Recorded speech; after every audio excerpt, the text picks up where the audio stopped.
ikaw? Magandang araw po mga katalahib. May bago na naman po akong isi-share sa inyo tungkol po sa lemongrass kung sa atin pa'y tanglad. Marami po itong nakukuhang benepisyo, mga karamdaman natin po. Yung hindi po makatulog o tawagin insomnia, ito po yun. Yung kailangan po natin, yung tanlad. Maglaga po lang kayo ng puno na yan. Saka yan po ay lagi po nating inumin, gawin pong nating tsaa.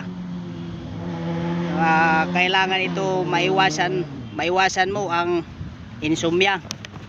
Kung mayroon kang nararanasan na pagtatae, gamot po rin ito. Pananakit ng tiyan, pwede rin po ito.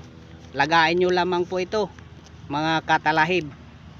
At saka mayroon pang nagagamot, nagpapababa sa init ng katawan.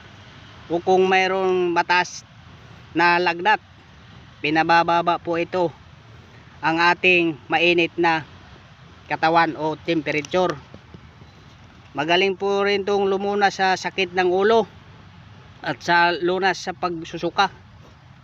Marami pong benepisyo ang tanlad na ito o lemongrass, mga katalahib. Pwede rin po ito sa kung mayroon po diyang mabahong hininga. Gamot po rin ito, mga katalahib. Maglaga lamang po kayo, gawin pong itong tsaa. Maganda po ito dahil ito po ay nakakapagpalabas rin po ng gas sa ating katawan sa pamamagitan po ng pag-utot po natin. Yan po, mga katalahib. Gawin po natin yan tsaa at malaki pong maitutulong po sa atin, mga katalahib. Hanggang dito na lamang po, mga katalahib. Nandito po ako sa garden ng tatay. Tingnan nyo po, maraming tanlad na nakatanim. Sana po, mga katalahib, baka mayroon pong bago dyan na nanonood sa YouTube channel ko.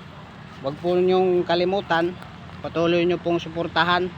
Mag-subscribe po kayo at i-follow nyo po para patuloy po kayong updated sa mga susunod ko pong mga video.